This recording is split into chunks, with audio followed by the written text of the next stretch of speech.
President Obama or my colleagues on the other side of the aisle wish to prolong the time Americans spend without jobs. The focus of today's hearing is on the unintended consequences that too often stem from well-intentioned policies.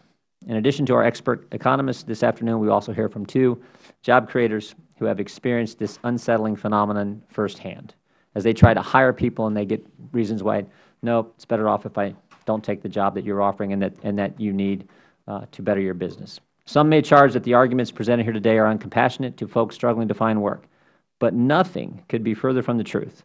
Of course we believe in a safety net for those who have fallen on hard times, but people must not be made worse off as a result of that safety net. What is truly not compassionate is penalizing people for going back to work. We need to rethink and reorganize the way we administer our social safety net so that we empower people rather than dooming them to a life of dependency. And that is our focus today. And with that, I will turn it over to our ranking member, Mr. Cartwright. The gentleman may proceed. Thank you, Chairman Jordan. I certainly look forward to working with you and the members of this subcommittee on issues and policies relevant to strengthening our economy, creating jobs, and ensuring reasonable regulation of markets. And I'd like to welcome our witnesses here today. I look forward to hearing your testimony and your perspectives on government policies to address the unemployment crisis that has resulted from America's longest and deepest economic downturn since the Great Depression. Of course, President Obama inherited an economy in free fall. It was losing over 700,000 jobs a month. GDP was contracting at an annual rate of 6%. The Great Recession was characterized by a 10% unemployment rate, the highest level of unemployment in 30 years. Congress responded to the economic crisis by passing the Recovery Act. The law included stimulus funding to create new jobs and spur the economy, as well as several provisions that expanded and enhanced safety net programs and tax policies intended to support the unemployed and encourage their efforts to regain permanent employment. These policies provided critical assistance to individuals facing hardships from the loss of employment. Those policies also helped stimulate economic growth by stabilizing the decline in demand. Economists have estimated that without the Recovery Act and other fiscal policies, unemployment would have topped 11%, costing nearly 4 million jobs, and that recession would have been far worse. Throughout our history, we've seen the government soften recessions through investments in our country, which helped inject needed capital into the economy and create jobs. And therefore, I am extremely concerned that the pending across-the-board spending cuts demanded by the Budget Control Act will damage our still fragile recovery.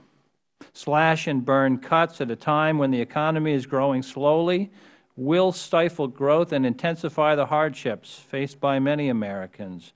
Economists have estimated that the sequestration will cause our economy to shed as many as 2 million jobs. We're busy worrying about unintended consequences of unemployment insurance when we should be worried about the unintended but clear as day consequences of a sequester that will put an additional 2 million people out of work. Instead, we should choose to make critical investments that would significantly grow the economy and address this unemployment crisis. During past economic crises, our country has been in far greater debt when put in the proper perspective as a proportion of GDP. At the end of World War I, in 1946, the debt-to-GDP ratio stood at almost 122%, but we were able to gradually lower our debt because government investment in public infrastructure spurred decades of immense growth.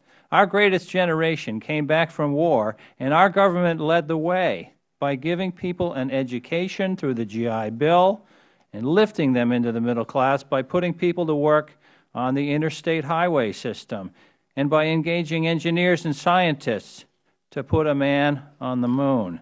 If we want to reduce the deficit, which is a goal all of us share, then getting our economy going is the surest way to do that. Between 2008 and 2009, Federal tax receipts fell by 17%, $419 billion, the largest year-over-year drop in 70 years. Corporate tax receipts fell by 54% in 1 year.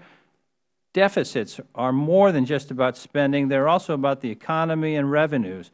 By investing in getting our economy going, which will for a time increase the deficit, in the long term the deficit will shrink far faster as tax receipts grow. That's why sequestration is not the right approach. We need targeted investments so that in the future we can have a more productive economy and more jobs for our citizens. Congress needs to have a balanced approach, raising revenues and cutting unnecessary programs to get the budget on the right path. Infrastructure investment was a part of the Recovery Act. It was proposed in President Obama's American Jobs Act, and it was emphasized again in the President's State of the Union address earlier this week. It's time we take action, propose initiatives, invest in improving school and transportation infrastructure that will create jobs throughout the country. This is how the Federal Government can continue to effectively address the unemployment crisis, and I thank the Chairman for calling this hearing and look forward to a productive dialogue on these issues. I thank the Ranking Member for his statement. Let's get right to our panel. Dr. Casey Mulligan is Professor of Economics at the University of Chicago. Great tradition that university has of producing outstanding economists. Dr. Eugene STEUERLE is the Richard B. Fisher Chair and Institute Fellow at the Urban Institute. We want to thank you for being with us today. Ms. Annie Carter is the co-owner and president of her family business, Carter Machine, in Galion, Ohio. So I'm especially glad to welcome Annie. Galion is part of the 4th District of Ohio. And we also have Dr. Chad Stone, who is the Chief Economist at the Center on Budget and Policy Priorities, and would yield to the gentleman from Georgia to introduce our last witness. Thank you, Chairman Jordan. I am pleased to introduce Stacey Reese. He's a constituent, a former state representative, and longtime member of the Gainesville, Georgia community. Mr. Reese is a 15-year veteran of the professional recruiting and staffing industry. He's co-owner of Spherion, a national professional recruiting and staffing franchise. Mr. Reese graduated from University of North Georgia and University of Georgia Banking School. He served as Vice President of First National Bank in Gainesville for almost 15 years prior to entering staffing industry. Mr. Reese also served 2 terms in the Georgia House of Representatives, where he served on committees as Economic Development, Appropriations, and held other various leadership roles. I am pleased to welcome Mr. Reese, and I appreciate you testifying before the subcommittee today. Thank you, Mr. Chairman. I yield back. Thank you, Mr. Collins, and thank you all for being here. We have, pursuant to committee rules, all witnesses are to be sworn in before we testify, so if you'll please stand, raise your right hand. Do you solemnly swear or affirm that the testimony you're about to give will be the truth, the whole truth, and nothing but the truth, so help you God? If you do, answer in the affirmative. Let the record show all witnesses answered in the affirmative. I got one more thing to do before we get to Professor Mulligan. Members may have 7 days to submit opening statements for the record. And let's, Doctor, you are recognized. You know how it works. You get 5 minutes, and I'm a nice guy, so keep it close and you'll be fine. And then we'll go right down the list. Thank you, Chairman Jordan and Ranking Member Cartwright and members of the committee.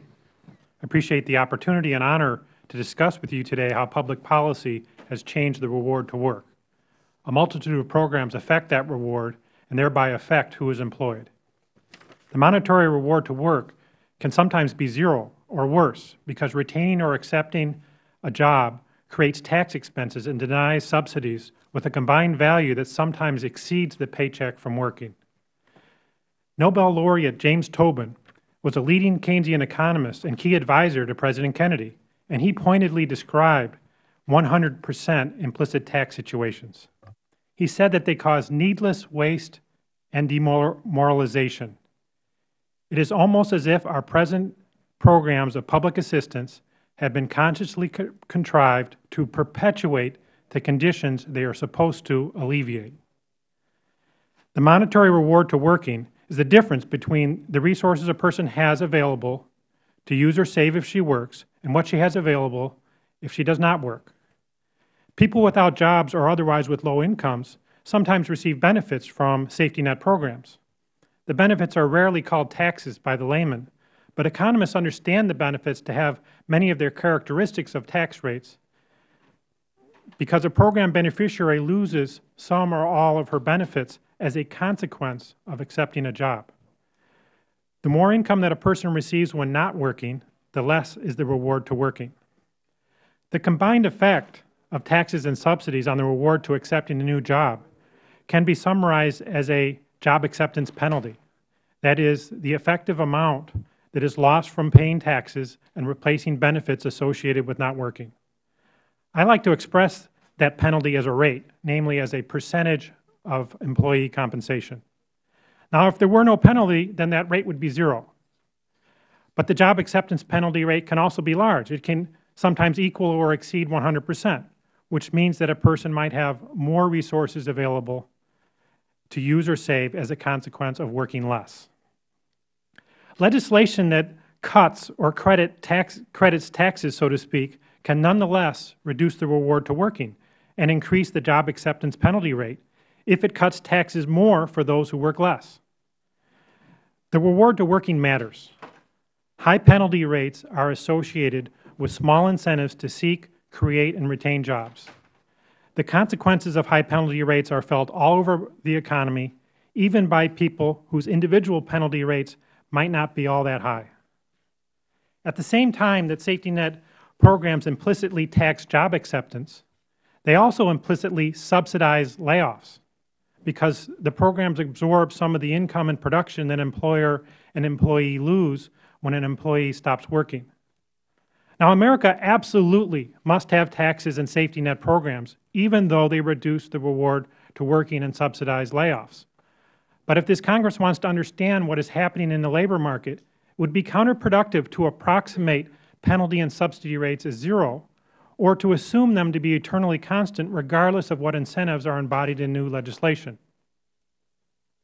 Unemployment benefits are, of course, now available longer into unemployment spells than they were 6 years ago. But also don't forget that new modernization provisions now provide benefits in a variety of circumstances when they were formerly unavailable. While it lasted, the Recovery Act also added a bonus to weekly unemployment checks and helped unemployed people pay for their health insurance. The food stamp program expanded in a variety of dimensions.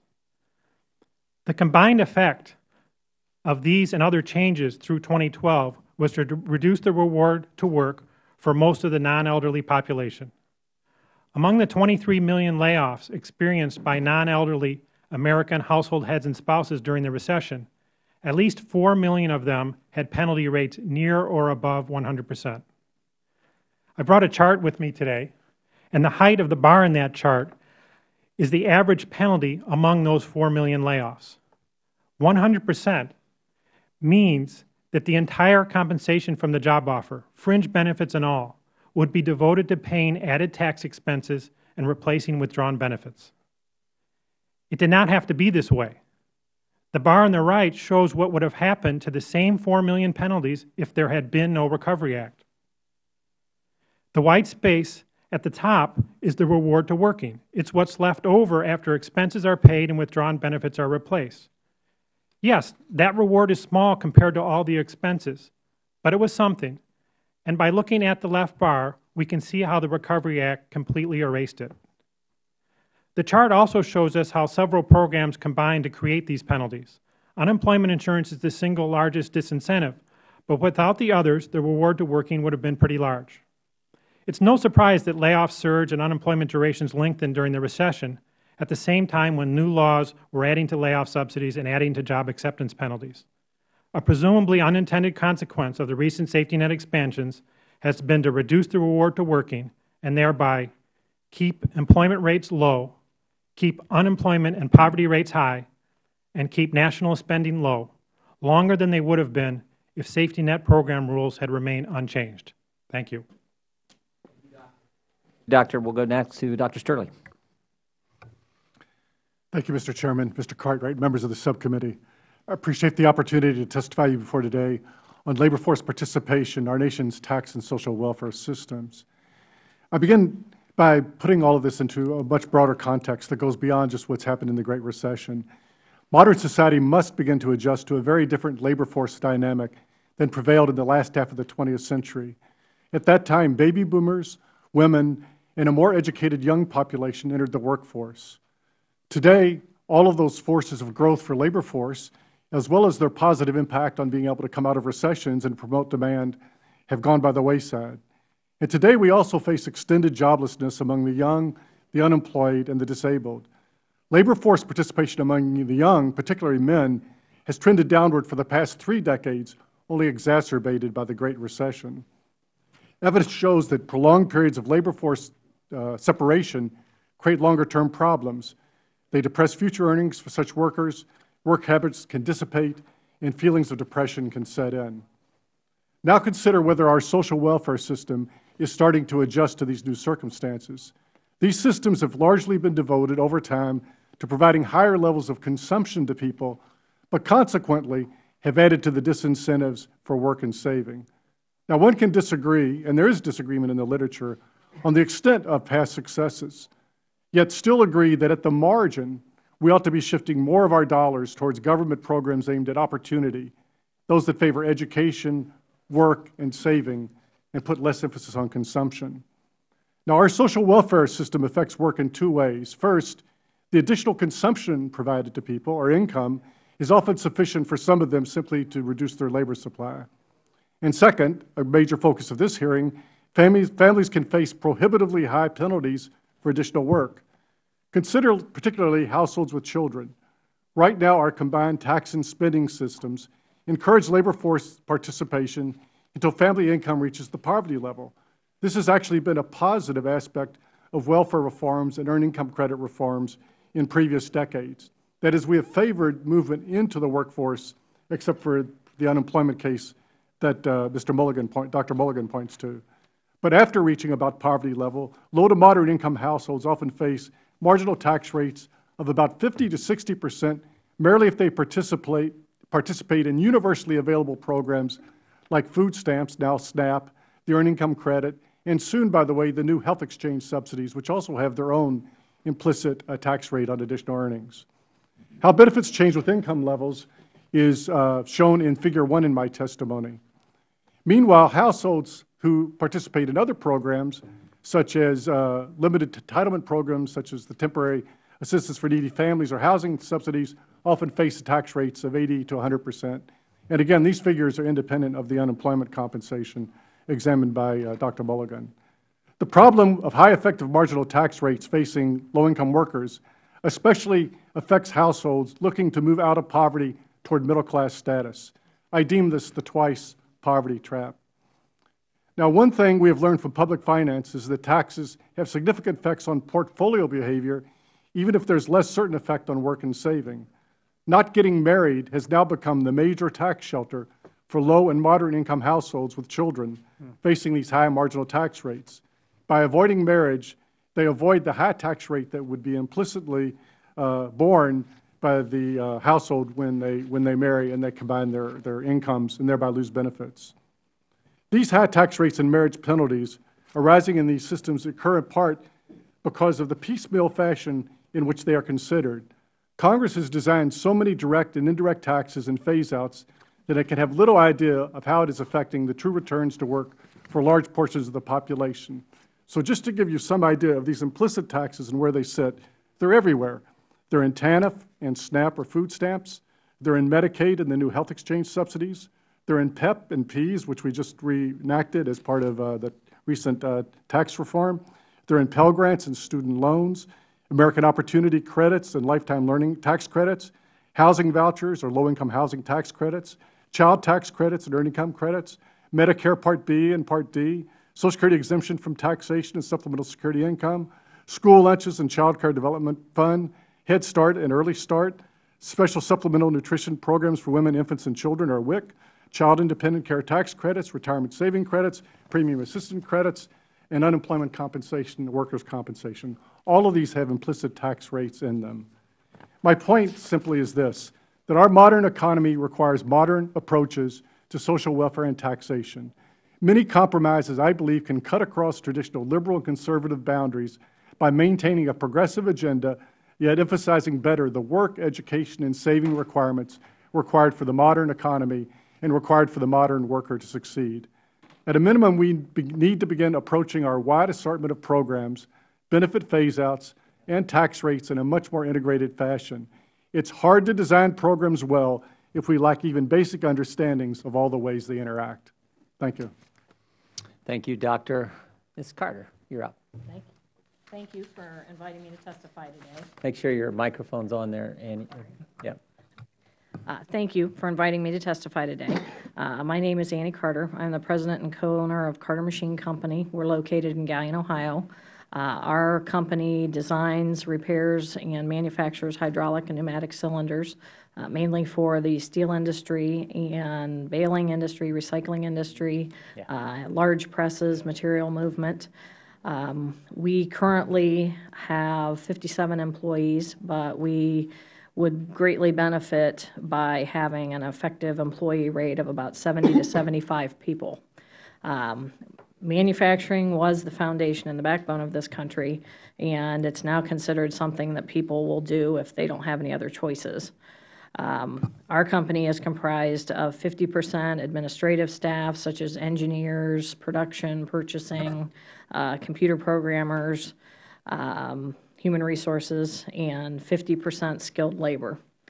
Our business is a custom design business. Our company is built on a quality platform, and we require machinists and staff that have above-level skills in order to make the product that we market. It can include older style manual equipment and also sophisticated CNC equipment. It's very difficult for us to find people that want to do any of those jobs, let alone run the older manual, more sophisticated, let's say, skill-related machining than the regular CNC type equipment. We have a real need for manufacturing or skilled trades in our area. We have a true deficit through many of our companies. Our individuals are proud to be machinists. They are proud of our product, and they take their jobs very seriously and consider themselves something more than what they're considered today in the outside world by people that are looking for jobs. We've reached a point in society where it's not honorable to learn a trade or to perfect a skill. It's considered as something, again, people do when they don't have anything else to do.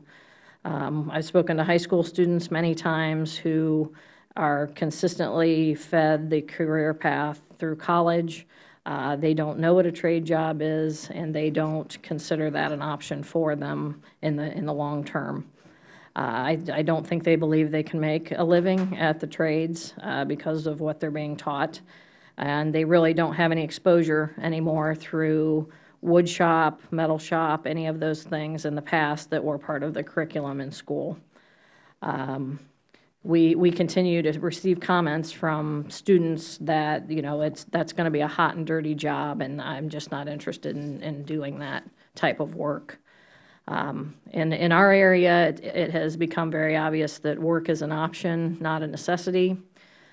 Programs intended to be a bridge from one employment situation to another have turned into lifestyle choices, and again, not a necessity to get a job. Our experience in our hiring practice would say that 8 out of 10 of the people that we hire, offer jobs, consider for employment, would prefer to stay on benefits than to learn a trade or to have a long-time career with pay and benefits.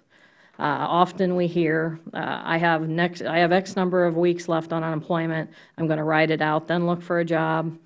I think there will be an extension on unemployment and I won't need to look for a job. I've been on unemployment for 2 years, and when it runs out in a couple weeks, will you have any openings then? The starting training wage for this job is less than I make on unemployment. I'll stick with unemployment till it runs out. And one of the significant ones for our area, because we have had some companies close that were higher wage levels, I made more on my last job than your starting wage, and I'm making more on unemployment now, and I don't need to get a job right now because I can use these benefits.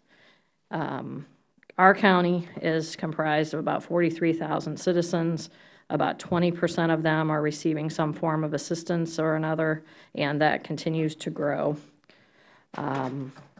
Our condition in our county is not uncommon. We hear this from other counties as well, but we do continue to have vibrant manufacturing culture in our county. Our company, again, has been around for 72 years, and we, again, have been looking for people for years to do the work that we need to do. It's in our area, it's far too easy to stay on benefits than to attempt to qualify for a job, attempt to train for a job, and continue to hold that job. We have a significant issue in our area for people that will start jobs and not finish them because they will go back to benefits. We very much need help with this issue. We don't need more training programs. We don't need more assistance. We need willing workers that will take a job seriously, do not come to the job with drug and alcohol problems, and are willing to, join the workforce, contribute to their communities, and offer tax base and, again, value to the community. They have to feel that work is more than just a job. So, thank you. Thank you. Thank you, Ms. Carter. Dr. Stone.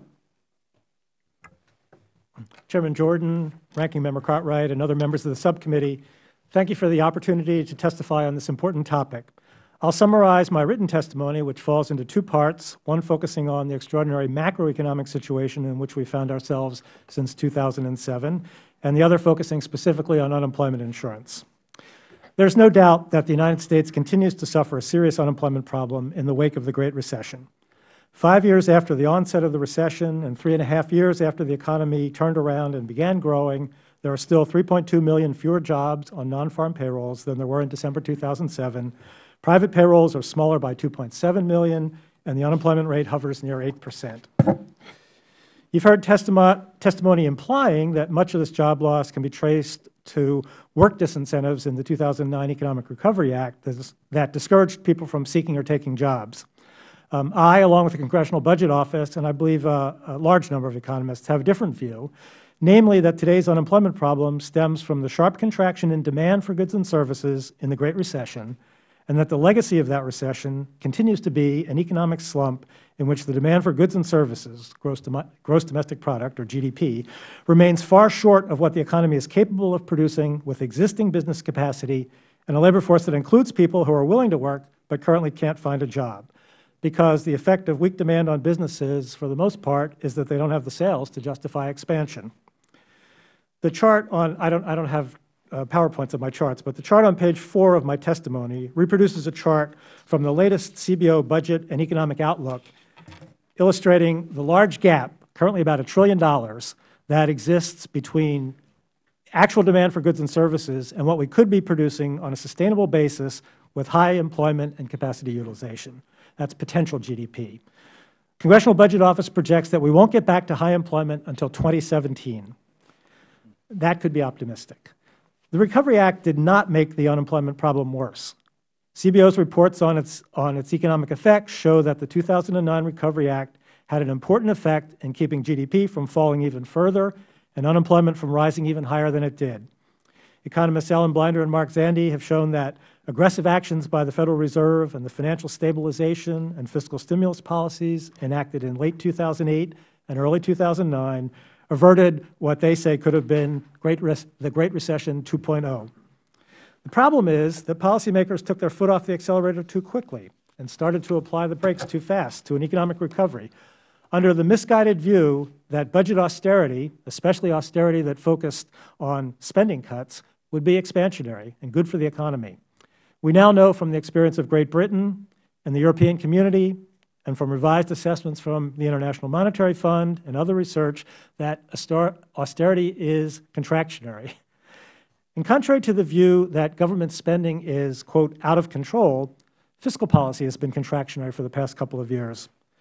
I have another chart in my testimony on page 5 from a recent speech by Federal Reserve Vice Chair Janet Yellen that shows that federal, state, and local government purchases of goods and services, that's the spending that gets into GDP, have exercised an unprecedented drag on economic growth in this recovery, not just compared with the average of past recoveries, but also in contrast to the expansionary contribution that spending made in the Reagan recovery and in the Bush recovery. And it's very notable, the difference.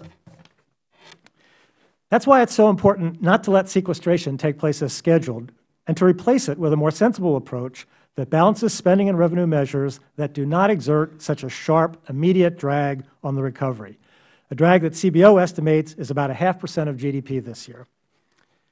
Let me make just a couple of brief remarks about unemployment compensation in the Great Recession and the ensuing job slump. First, I acknowledge that Federal Emergency UI provided substantially more weeks of benefits than past programs did in previous recessions. That's because the depth of the recession was much larger. As Roy Scheider said in Jaws when he first saw the shark, you're going to need a bigger boat, and we needed a bigger boat in this case. Second, when jobs are scarce, the likelihood of finding a suitable job, even with diligent search, is much lower than it is when jobs are plentiful. Moreover, there are plenty of people looking for work who are not receiving UI. So if a UI recipient doesn't take a job in this kind of environment, that opens up an opportunity for someone else. Third, in a weak economy, UI creates demand that wouldn't otherwise be there, and that supports job creation, as the CBO reports on unemployment insurance and on the Economic Recovery Act have shown. Thank you, and I expect we'll have a lively debate about incentives and about how the economy works. Thank you, Doctor. Mr. Reece. Chairman Jordan, Ranking Member Representative Cartwright, committee members, thank you for inviting me to testify before you today. I'm Stacy Reece, co-owner of Spherion Staffing and Professional Recruiting. Spherion is a national recruiting franchisor. My market is located, main office in Gainesville, Georgia, and the western part of North Carolina. The employees we provide to our clients don't always meet their internal hiring criteria. Therefore, we believe that the employees that we place, we give them an opportunity to work for an employer of choice to demonstrate that they are capable of meeting the employer's hiring criteria and eventually becoming full-time employees of that client.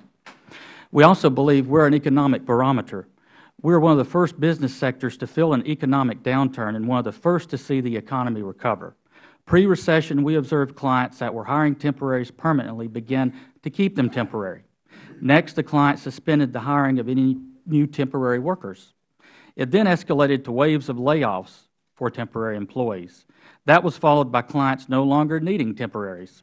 And then finally, clients began the process of laying off their permanent workers. Our industry was devastated, much like the banking industry, the automobile industry, the housing industry, and the staffing industry did not receive any form of Federal assistance during that time. I'd like to offer you insight into the almost daily obstacles that our recruiters deal with regarding our unemployment insurance program and the impact we see the system having on qualified and employable job applicants. And let me state for the record, my testimony is not against providing any form of safety net for any unemployed American citizen. In late 2009, we began to see hiring returning to the economy. We were hit head-on with a hurdle we didn't anticipate. We had applicants applying for jobs, but only to protect their status for unemployment insurance. Just to turn down the job, applicants would use the regulation related to earning a reasonable percent of their previous pay. The reasonable distance to travel to work was also a factor utilized to turn down a job.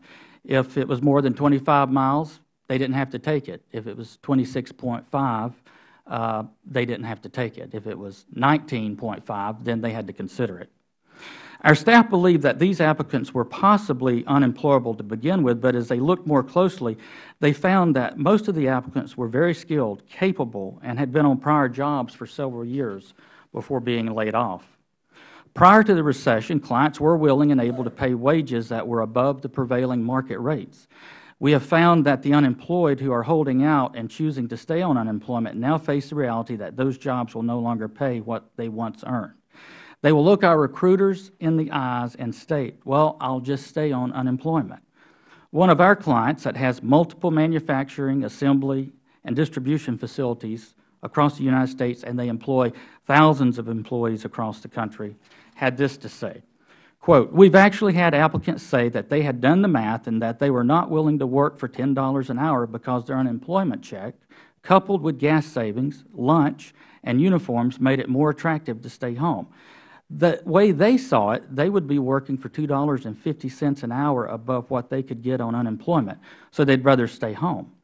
This client also interviewed a purchasing professional recently, and when the HR director asked him what he'd been doing since he was laid off from his previous job, he just laughed and said, "Nothing. I'm a 99-weeker." They didn't hire him. Our other clients state that applicants have told them similar stories. One says, "I have no interest in getting a job because I can live off my spouse's income until the full unemployment benefits run out." We believe the impact the continuous extension of unemployment has enabled people that are extremely talented and capable of working to continue to remain unemployed. These applicants are often bitter and irritated that they cannot simply go back to pre-2008 times. In our markets, these individuals are typically in a pay range of $9 to $12 an hour. Once an employee is offered permanent work with one of our clients, typically their pay goes up by 8%, plus benefits, paid time off, a progression plan and training, all paid by the new employer. It's not only a win for the employee and the employer, it's a win for our economy. I believe we should stop the extensions, implement a strict graduated system that would pay full benefits up to 12 weeks and then gradually drop down maybe every 4 weeks after that until the benefits are exhausted. At that point, if the individual is still unemployed, there has to be other viable Federal programs that could support them, but remove the burden from the employer themselves. In summary, our economic system is not based on a workforce that believes it should be rewarded for not working, nor entitled to be maintained by the government. Our current state of economic affairs does not dictate that we ask our government to sustain our standard of living. It demands that we as American citizens reexamine our own values, our wants, and our desires, and realize that we must face the reality of what today is and adjust our lifestyles accordingly. I look forward to the committee members' questions. Thank you. Thank you, Mr. Reece. I want to thank all our panel. Ms. Carter, how many employees do you have at Carter Machine today? 57. And how many would you have, I mean, if you could find people to work and do the kind of expansion you want to do that you think you need to do to meet your customer and clients' demands, how many more people would you have working today if you could find those individuals? Immediately, we could use 70 to 75 people, but that allows additional or 56, 50, up to 75? Up to 75. So another 20 people you're ready to hire today? Yes. How much do you pay your folks? Generally, starting wage is $12 to $14 an hour, and they can earn. So significantly above minimum wage. And yes. Do you offer a benefit package? Yes. Health care for your health care, pension, 401k, lots of other little benefits in there. And you can't find people. In fact, we were at Ms. Carter and I were at a meeting in our district where we had 9 employers sitting around a table. And my guess is all of you, both sides of the aisle, have had the same experience. We had 9 employers sitting around the table. We went around the room. I asked each employer how many folks they would hire that day if they could find people to work who could pass the drug test, who would show up on time, who weren't getting so much benefits and giving the same kind of stories you and Mr. Reece related. 325 jobs. Just in Ms. Carter's from Galion, Ohio, Crawford County, relatively small county in our district, 50,000 population in the entire county, 325 well-paying jobs between $12 and $18 an hour. So we're hearing this all the time. And I think you said in your testimony, Ms. Carter, 8 out of 10, 80% of the folks you interview say, you know what, I'd rather just stay on the benefits. It's not worth me leaving the benefits and coming to work, even for a job that starts at $12 an hour and has full benefits. Right. And so if that's not a disincentive to work, I don't know what is. And it points to, if we got 80% of the folks, now think about it, we've got 12 million unemployed people around the country. Now, maybe not 80% around the country, I get that, but Dr. STEUERLE in his testimony talked about the depression that sets in, the loss of skill that sets in, the personal damage that happens to individual Americans when they fail to work for a sustained period of time. And Dr. STEUERLE, would you elaborate a little bit on that statement? And let me just start here first, too. Dr. STEUERLE, you work for the Urban Institute? That's correct. Yeah, you don't work for Cato, right? No. You don't work for the Heritage Foundation? Urban Institute considers itself a nonpartisan. You work for the Urban Institute. I testify often for both sides of the. I understand. All right, we're glad to have you here. So if you can elaborate on the phenomena that Ms. Carter described in her testimony and Mr. Reece described in his testimony, and how it impacts that individual. Well, there's no doubt that when people are unemployed, they acquire different habits. You and I would acquire different habits if we left Congress, if I left my job. Maybe get some good habits if we left. And no, I'm kidding. There's a fair amount of evidence, for instance, by employers who pay workers' comp, that if they can interact quickly with the person who becomes injured, they're much more successful. I hear that all the person is time. laid off for 6 or 8 weeks and other habits form. Now, I'm not saying in many cases these people aren't worthy of help and support. In most cases, I think they are. But there is the issue about how quickly you intervene and how you intervene and how you interact with them. So there are costs there.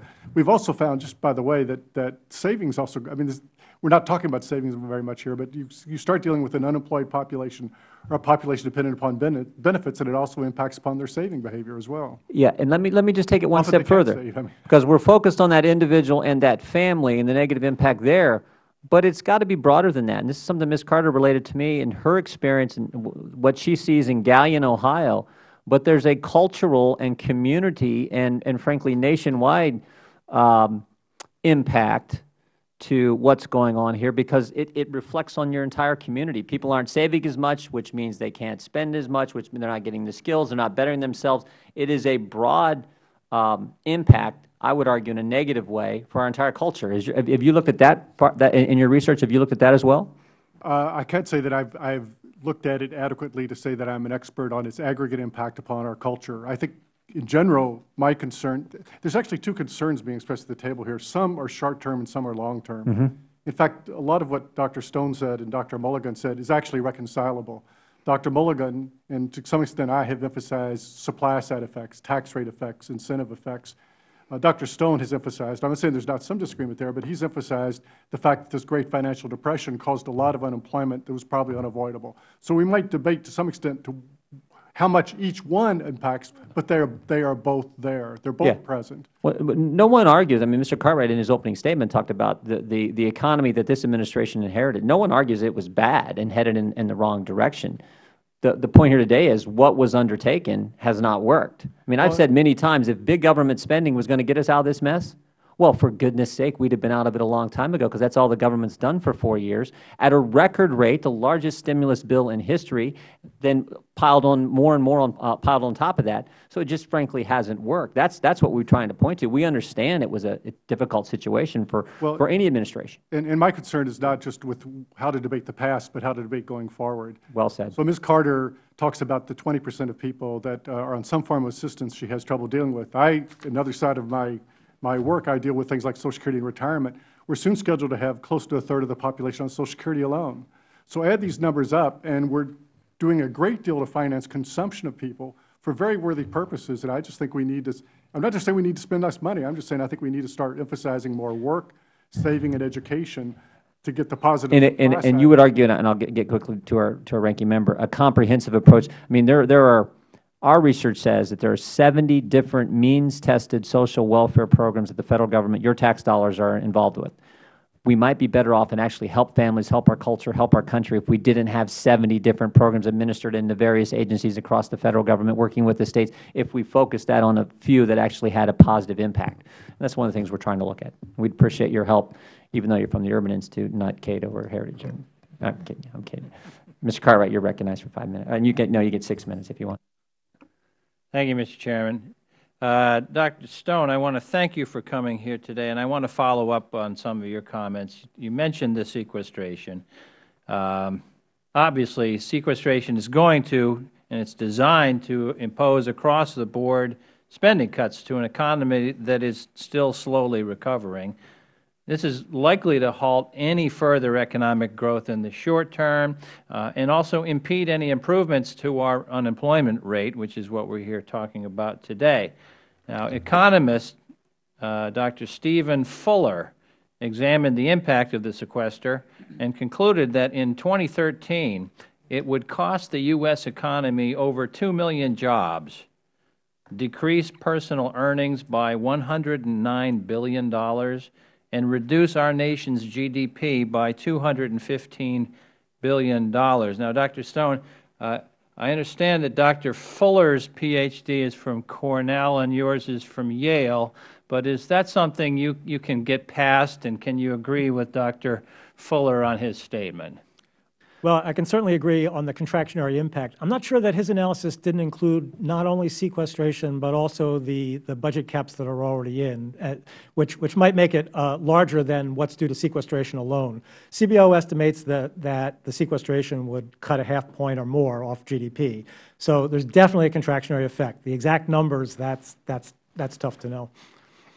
And just so we're all clear, you said austerity is contractionary. What does that mean about unemployment? It means that when you enact policies that raise taxes and cut spending in an economy where the Federal Reserve has limited ability to offset it with interest rate cuts, and in an economy where there's already a lot of unemployment, unemployment goes up and GDP goes down. Now, the White House has released a fact sheet on how the sequester would impact jobs and economic security. This fact sheet identified emergency unemployment compensation as one program that would see significant reductions itself. And these cuts wouldn't only hurt the long-term unemployed as they search for permanent employment, but they'd also slow economic growth as a result of a corresponding reduction, as you said, in demand for goods and services. And Dr. Stone, in your testimony, you state, and I'm going to quote from your submitted testimony, a good place to start would be to replace sequestration with a balanced package of tax and spending measures that do not exert such a sharp, immediate drag on the recovery. And that's the end of the quote. Dr. Stone, why is it important that deficit reduction measures are carefully designed? Well, for the reasons that your first question raised, that if they're not carefully designed, they impede the economic recovery. We can achieve significant deficit reduction. My organization has estimated we need about $1.5 trillion more over 10 years to stabilize the debt relative to the size of the economy. And if we try to do it all now, we'll have that austerity as contractionary problem. But if we phase it in, we can still get to where we want to go with respect to deficit reduction without hurting the economy in the short run. And can I just say about unemployment? Unemployment insurance has, in fact, been coming down. There are probably about 5 million people out of the 12 million on unemployment insurance now. So that means that there are a lot of people who might be showing up for work who are not on unemployment insurance, and certainly the high school students who don't have a good work ethic. Unemployment insurance isn't the problem there. So it's a bigger deal than just the unemployment insurance. Well, thank you for those comments. This is not the time for broad cuts to programs intended to support the unemployed. Cuts like that are projected to worsen the economic outlook and the hardships faced by the unemployed that I think all of you agree on. Our economy is recovering. We've seen 35 months of job creation, but these sequester cuts and the uncertainty associated with them is going to put a significant drag on our American recovery and negatively affect the number of jobs available. If we in Congress are serious about making sure our Federal Government is effectively addressing unemployment, we have to avoid these broad cuts and instead focus our efforts on investments that stimulate the economy and create jobs. Thank you, Mr. Chairman. I yield. Thank you, Mr. Carr. Mr. Reese, do you think the Federal Government's taken its foot off the accelerator? Do you think it's been practicing austerity? Just your gut reaction as a successful business owner. Do you think the Federal Government's been spending less money? No. No. Ms. Carter, do you think the Federal Government's been spending less money? No, just in the wrong Well, you would be areas. right, because if we are spending about $1 trillion more as a Federal Government than we were spending in 2007. So this idea that we've been practicing austerity is just not the case. And with that, I would yield to Mr. Collins from Georgia. Or I'm sorry, Mr. Desjardins next, and then Mr. Collins. Thank you, Mr. Chairman. Thank you all for being here today. This is really kind of an amazing subject. It certainly should be a bipartisan subject, because we all are struggling with these high unemployment rates, but yet to hear this testimony, there are jobs out there. We just got to figure out a dollar value right now that can compete against the Federal Government in terms of unemployment. And just like Chairman Jordan, in my district, I visited with several employers that right now could hire people. We have a rural area that $10, $12 an hour is not enough to entice people off their unemployment to go to work, and that is with benefits. So certainly we see the same frustration. And it's something that I look at why has this happened. We all get frustrated at people and say, why are they gaming the system, so to speak? But yet, it's human nature to take things for free, right? I mean, if we all go out to a restaurant, a fancy restaurant, and we eat and we're full, and the dessert, the waitress comes by with the dessert tray and says, "Hey, would you like dessert?" If it costs $8 or $10, you're going to say no. But if she says, "Hey, it's free tonight," you're probably going to take some, even though you really don't need it and you're not hungry.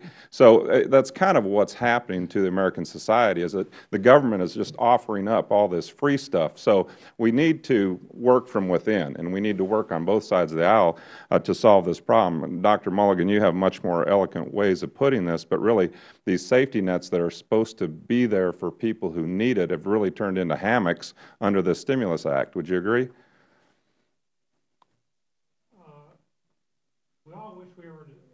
We all wish we were in a spot that we could just ignore all these programs. I mean, remember, unemployment is not a median experience. Unemployment is, you can measure it, you call it 12%, 14%. Most people are not unemployed. And something bad's happened in your life, and you're in that spot. And it's not a hammock time of life, but sometimes your best choice in that bad spot is to let the government help you rather than let Ms. Carter or Mr. Reese help you. And psychologically, laziness breeds laziness. It's much better to be busy. No one likes to sit and watch the clock tick by. It's very boring. But as you said, if there's a struggle, if you're not in your chosen vocation, it's hard to go to a job that maybe is distasteful. So you get caught in this trap. And I think, Doctor, you were also referring to that. Is that correct? It creates a pattern of disincentiveness. That's right. Again, I want to be very careful. I think what we're trying to achieve here is a balance act, and I think there are ways in which we can meet some of say, the demand concerns that Dr. Stone so eloquently raises, but by do them in ways that tend to subsidize jobs more than, for instance, just subsidize either unemployment or in some cases just general tax cuts like the across-the-board Social Security tax cut that everybody in this room benefited from, but probably had very. You might argue that it slightly increased our demand. It might have been better to have some of that money go to help people get jobs. Right. And Ms. Carter, you shared several stories about why people couldn't work. I think my favorite was a while back last year when we were deciding whether to extend unemployment, and I saw on a Facebook where somebody was telling their friend that it looks like they weren't going to be able to go fishing with them on Monday because his wife had scheduled him a haircut because it looked like they were serious about not extending unemployment this time, and he was going to have to go look for a job. I wish that was a joke, but I saw several references, and that's what you were saying, is that people just are not incentivized right now to go get this. So it's our job to protect those who are really in need of these safety programs. We don't want anybody to suffer. We don't want anybody to do without. We don't want children not to be fed. But the bottom line is we know that these programs are being abused. We just can't agree on what extent they're being abused. And it seems like any time we try to make a correction here in Congress, we get into an argument over maybe the Republicans are trying to do too much and the Democrats are trying to protect too many, but somewhere there's got to be some common ground here because we know that these entitlements are driving our debt. We know health care is a major driver. We know entitlements are a major driver. So I really appreciate this hearing today because this problem is obvious. It should be a bipartisan solution, and we need to find a means to rein back these basically entitlements and disincentives for people to get back to work. So I know I'm stating the obvious that is the problem that's before us. Does anybody have any quick solutions, anything that you would recommend? I'll just open that to the panel. Yes, Ms. Carter. We're not saying that there shouldn't be benefits or that they should be eliminated, but there has got to be some accountability by employees or potential employees that when we have such a great number of jobs available in our county, why is it an option to not take a job?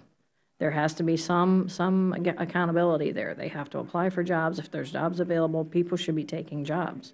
People that currently work become more and more resentful of people who do not work, who are supported off of a system when you have many Americans who work as hard as they can, and everybody knows somebody that's taking advantage. Okay, and my time's expired, but I think what you're saying is that we need to promote a society that promotes accountability and responsibility, and we are getting away from that.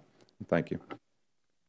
Thank the gentleman. We'll now turn to the gentleman from Virginia, Mr. Conley. Thank you, Mr. Chairman. And I must say, from the conversation I've just heard, I have a sense of deja vu all over again.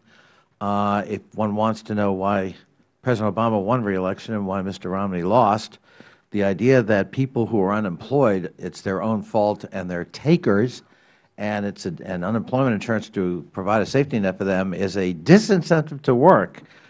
Well, good luck with that theory, but I can tell you that that didn't play in this country. Let me ask Dr. Mulligan and Dr. STEUERLE, if I understood your answer correctly to Mr. Desjardins, do you subscribe to the theory that by ipso facto unemployment insurance actually serves as a disincentive to employment in this country? Yeah, I'm not here to testify to what's politically correct. I'm an economist. I'm an expert on the economy. I know. I'm asking you about your answer, Dr. Mulligan, to Mr. Desjardins. It is a disincentive. It reduces aggregate employment. It reduces aggregate spending. May be worth it for helping people, but helping people is not free. You have a price. You want to help people, you're going to shrink the economy. So the reason we have 7.9% unemployment, in part, is because we have the safety net of unemployment insurance? It's the totality of the programs, of which the biggest piece would be UI, yes. So would it be your belief that we should, therefore, abolish it because it serves as a disincentive, based on your testimony, to job creation? I'm sorry. I thought I was clear about that. I said we absolutely must have taxes and safety net programs, even though they discourage work and subsidize layoffs. Why would you want something that discourages work?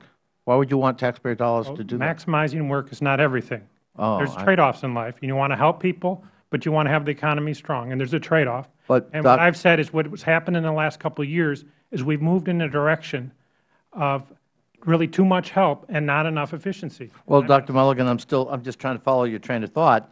If, as you say, it is a disincentive to job creation or to working, what kind of help is that? I mean, why would you want? I don't understand why we would want to support something like that. Something called moderation. Let's maybe bring up my chart. My chart showed a bar and indicate the amount of disincentive. Okay, 100% is too much. Mr. Tobin explained us to that. 100% is overboard. Shouldn't be 0 either. It should be somewhere in between 100 and 0. And we've gone in millions of cases over 100, and that's overboard. It's not a balance anymore between two goods. It's gone overboard. Dr. Stone, do you agree with that analysis? I do accept that one of the many effects of programs like unemployment insurance and programs that phase in and phase out, like SNAP, one of the effects is a disincentive to work effect. That's one of many effects, and it's not necessarily the overwhelming effect. If there are some cases where there's a 100% marginal tax rate on work, then that's potentially a problem. But I would have to look at those data. Now, what Professor Tobin was talking about, who actually was a professor of mine in graduate school, was back at the time we were talking about a negative income tax of the sort that Milton Friedman from the University of Chicago was recommending, and that was kind of along the lines of what Dr. STEUERLE is talking about, which is instead of a whole collection of programs, there's a straight set of income support, one program. Now, we probably need more than one program. So, yes, there's some disincentive effects. They're nowhere near as large for the most part or as prominent in people's decisions as we might think. Are you aware of empirical, in your own studies, empirical data that it in fact serves as a disincentive to job creation in the aggregate? Studies have found some minor minor disincentive effects, but not at 100% for the typical situation. And as Dr. Mulligan said, there is a trade-off. You don't want to get rid of the safety net. You don't want to have huge disincentives, and we don't have huge disincentives for the most part. Well, I leave unsatisfied because I hear from the right and the left a sense of dissatisfaction. I'd like to know a lot more empirically about whether we've got data that in fact can support such a contention. And if so, then why in the world would we maintain an unemployment insurance program? Mr. Connolly, can I just jump in one If the Chairman will allow, because I have now. Thank you, Mr. Chairman. is we had a similar debate about welfare recipients for some time, about 10, 20 years ago. And one result of that debate was we actually boosted something called an earned income tax credit. Now, earned income tax credit also has some negative disincentives. I believe it came out of the University of Chicago, Dr. Mulligan. Yeah, right. But if I could finish. Yep. And just to defend myself, I don't consider myself on the right or left on this at all. I don't consider my employer as being on the right or the left. I was one of the people in the Tax Reform Act. I was coordinating it in Treasury. We put forward the first major increase in the earned income tax credit as part of the Tax Reform Act of '86. Gradually, that increase in the earned income credit allowed us to displace a welfare system that had more negative work disincentives. And I think that combination of trade-offs helped solve problems from both left and right, because we got more work and less work disincentive, not more work incentives, but less work disincentives than we had in the welfare system, but yet we managed to maintain a base of support for people in need. So I think there are ways this committee can work on compromises that cut across. Thank you. Cut across this issue. Mr. Chairman, thank you for your indulgence. Yeah, well, you bet. It seems to me we got 3 economists talking about what Mr. Mulligan initially said, which is there are trade-offs. And while we want some kind of safety net, I think both sides agree with that. There comes a point where the safety net's incentives are not what we need to maximize employment and maximize economic growth. Dr. Stone, real quickly, and then 15 seconds. Because I want to try to get 2 more in before we vote. Most of the empirical evidence I've seen about unemployment compensation in this recent Great Recession is that only a very small part of unemployment is due to the safety net programs or due to the unemployment insurance. I think Mr. Mulligan's research shows that 4 million have a complete disincentive to going back to work based on unemployment and a host of other things, and that would be, if my quick calculation is right, one-third of the total unemployment number out there. So that's pretty significant. Mr. Desjardins, a quick statement, then we got votes, but I want to get 5 minutes to Mr. Collins. Mr. Conley, I was not trying to sound uncompassionate. Penalizing people for working is not compassionate. We need to rethink and restructure the way we administer our social safety nets so that we're actually empowering people rather than dooming them to dependency, and that was my point. Oh, well said. I think we got enough time. Mr. Collins, quick 5, and then Mr. Horsford was actually supposed to go first. I want to give you a chance before we go vote if we can. Gentleman from Georgia. Thank you, Mr. Chairman. I think one of the things that is important, especially from my background, is uplifting people and empowering them to do work that they feel good about, work that they can be encouraged, and also have a job that they can look forward to going to and being proud of. Would the gentleman yield for just 1 second? I will always yield, Chairman. Just for those members leaving, we will reconvene at 3:40 for just if you want to come back for questions. I want to give you plenty of time. We'll do that. Gentleman can proceed. Thank you, Mr. Chairman. And just to follow in through that is we've got to provide those. Dr. Earl, you mentioned something in your testimony that talked about the government policies have led to significant long-term unemployment over time. But it also, the thing that interests me the most, and I think something that we're missing here instead of getting focused away from where it actually does and how we do help people and then how we empower them to be all that they can be, so to speak. And you mentioned the long-term consequences of prolonged unemployment in your testimony. I'd like for you to elaborate on that a little bit more, and especially from the incentives, not only the incentive side, but what people lose by not being employed.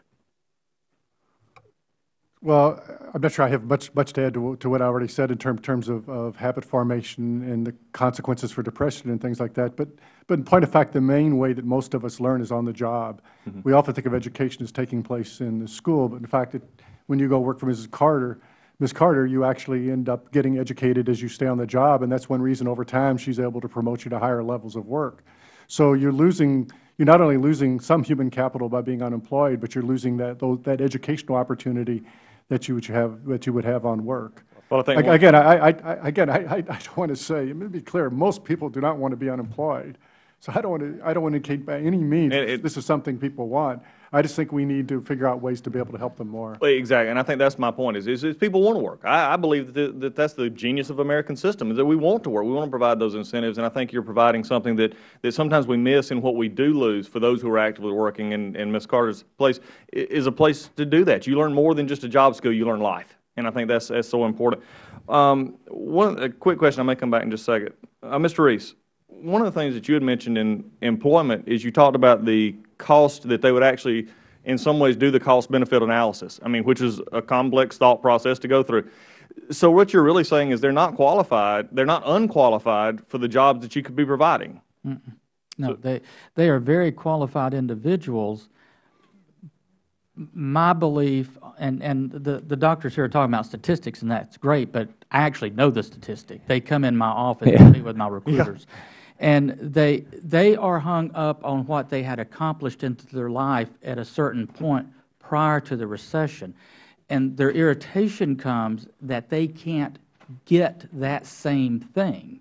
They can't get the $15 an hour job today, but they could get the $13 an hour job. And until they are forced, and I hate to use that harsh word, but until they are forced to do something, much like a parent sometimes has to force their child to do, then they're going to continue to use those benefits until the day they run out. It's human nature to want to not go backwards in life. But at some point in time, I think we as people have to make a decision. Am I better off stepping back just a little bit, taking a lower pay rate to go to work for Ms. Carter and letting her train me to be something better? Right, exactly. She's investing in me, but I'm going to have to invest in her as an employee. It goes back into a maturity cycle as we move forward. And I think people do want to work. And I think that's what I want to emphasize here. This is not a negative hearing. This is a positive hearing in the sense of what we can do. And really, and Dr. Stone, following up on that, I love the academic and real world. It's almost like a reality TV show here. We have this going. And one of the things, Dr. Stone, I would like, so you blamed, or didn't blame, that's probably not the right word, but discuss the fact of the constriction of the economy, the constriction of the economic forces going on as a higher reason for why there's the unemployment. And there's other things we can talk about, disability, there's other things that can go along with this, which have grown amazingly when jobs were low. It seems like there's a bad correlation there when disability claims have all of a sudden now skyrocketed when jobs are available.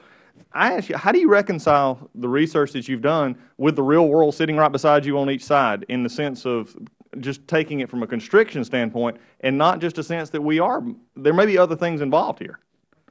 I have no doubt that people have shown up saying, I would like to stay on unemployment and keep, and rather than take a job. I have no doubt that some small businessmen cheat on their taxes. I mean, these kinds of things go on, and there's a balance of we don't have the resources to enforce we've chosen not to invest in the resources to support the requirement that you search for a job, things like that. Our unemployment officers are overwhelmed. As far as enforcing the requirement to go get a job, that's the intuitive part here. I mean, that's a problematic issue here, and I know my time is running out. But to put money to enforce that really sort of defeats or adds to the problem we're talking about. Well, and might not be worth spending, just as we decide how much we want to spend with IRS audits versus accepting a certain degree of. I understand. Well, I think it's a positive discussion. I think it's the first step. Thank you, Mr. Chairman. Thank you. Mr. Horsford, we have 5 minutes and 21 seconds left in this vote, but they always go long because there's only 88 people who voted. So you can take your full 5, you can take part of it and come back, but it's up to you because I took you out of order, so you're up. Thank you, Mr. Chairman.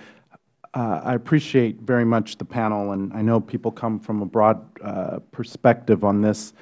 Prior to coming to Congress, I ran the Culinary Training Academy in Las Vegas that trained thousands of people for careers in partnership with 26 of our largest employers in Las Vegas.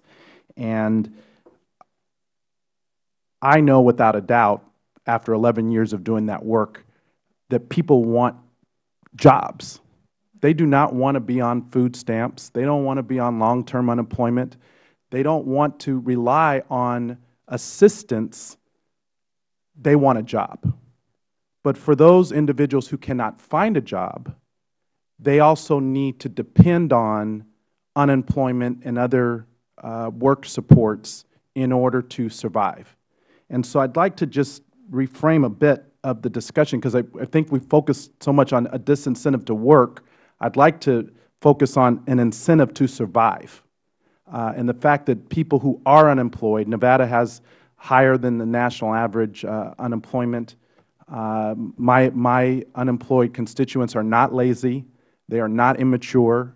They have a desire to work, but our economy is not producing the types of jobs that they're trained or skilled to do right now.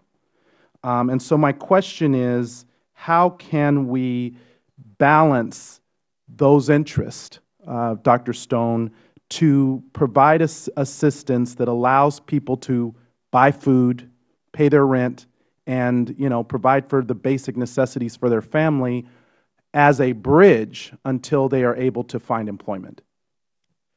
Well, the point of most of our, and the way most of our safety net programs work these days is that there are strong work requirements attached to them, and large numbers of SNAP recipients have good work histories, are tied into the labor force. They fall on hard times. They go on SNAP. It's not like it's perpetual, not in the workforce.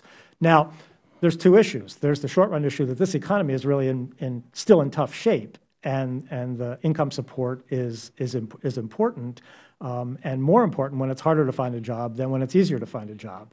These incentives, as Dr. STEUERLE said, you worry about incentives when the economy is in strong shape and there's plenty of jobs available and people are discouraged from working for one reason or another. We've done a lot in our social safety net to minimize that outcome. So I think that the trade-off is that we want to make sure that people who truly fall on hard times have the support they need to get through, and that includes unemployment insurance for people who lose their job through no fault of their own. What about the concept of, for those who've worked, we have a program that trained people to be guest room attendants, food servers.